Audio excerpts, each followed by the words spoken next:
জুলাই আগস্টের গণঅভ্যুত্থানে হত্যাসহ ৭ মামলায় সাবেক মন্ত্রী ওবায়দুল কাদের সহ ১২ মন্ত্রী, প্রতিমন্ত্রী, ২ উপদেষ্টা সহ ৪৫ জনের বিরুদ্ধে তদন্ত প্রতিবেদন ১৫ অক্টোবর দাখিলের নির্দেশ দিয়েছে ট্রাইব্যুনাল। সকালে পৃথক প্রিজন ভ্যানে করে তাদের ট্রাইব্যুনালে হাজির করা হয়। আন্তর্জাতিক অপরাধ ট্রাইব্যুনালের চেয়ারম্যান বিচারপতি মোহাম্মদ গোলাম মর্তুজা মজুমদারের নেতৃত্বাধীন বেঞ্চে তাদের বিষয়ে শুনানি শেষে এ নির্দেশ দেওয়া হয়।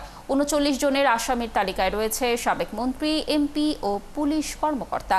২৪-এর ছাত্র জনতার আন্দোলন ঠেকাতে আওয়ামী লীগ সরকার নির্বিচারে হত্যা চালায়। সে সময় এই আসামিরা হুকুমদাতা হিসেবে অভিযুক্ত করে এই ৭ মামলা হয়। ছাত্র জনতার আন্দোলনের মধ্যে ৫ আগস্ট শেখ হাসিনা সরকারের ১৫ বছরের শাসনের অবসান হয়।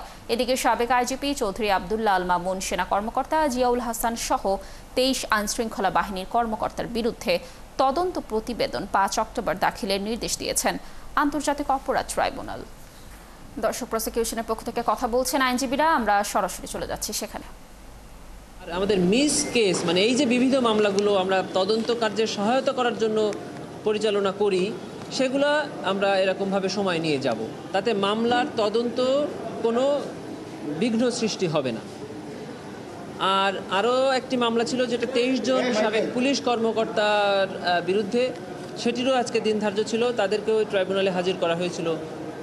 তাদের মামলার তদন্ত প্রতিবেদন দাখিল করার জন্য আমরা সময় চেয়েছি, সময় আবেদন মঞ্জুর হয়েছে।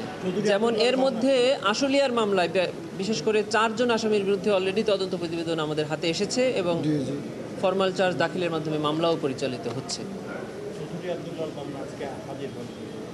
জি, উনি যেহেতু একটি মামলায় ওনার তদন্ত প্রতিবেদন আমাদের হাতে এসেছে, আমরা তদন্ত প্রতিবেদনের ভিত্তিতে ফরমাল চার্জ দাখিল করেছি, চার্জ ফ্রেম হয়েছে, অতএব ওনাকে এই মিস কেসে আনাটা আর প্রয়োজন মনে করছেন না ট্রাইব্যুনাল, এর জন্য আনেন।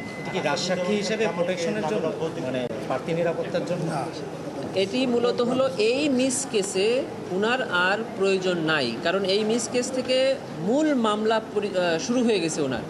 আর সাথে সাথে এটাও বলা যায় যে উনি যেহেতু অ্যাপ্রুভার হয়েছেন, হতে সম্মতি দিয়েছেন, বাকিটা ওনার অ্যাপ্রুভার হবেন কি হবেন না এটা ওনার কোর্টে ওনার জবানবন্দি প্রদানের পরে নির্ধারণ করবে ট্রাইব্যুনাল। এই জন্য হয়তো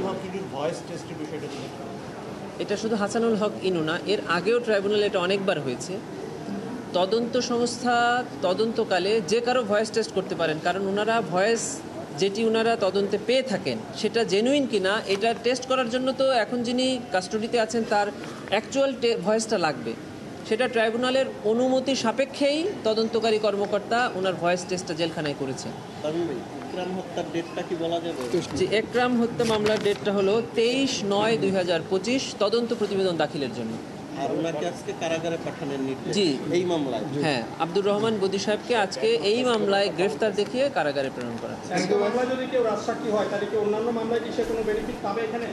যদি এই একই অভিযোগে হয় তাহলে ট্রাইব্যুনাল চাইলে সেই বেনিফিট দিতে পারে। দর্শক, আন্তর্জাতিক অপরাধ ট্রাইব্যুনালে কথা বলছিলেন আইনজীবীরা। আমরা সরাসরি যুক্ত ছিলাম সেখানে।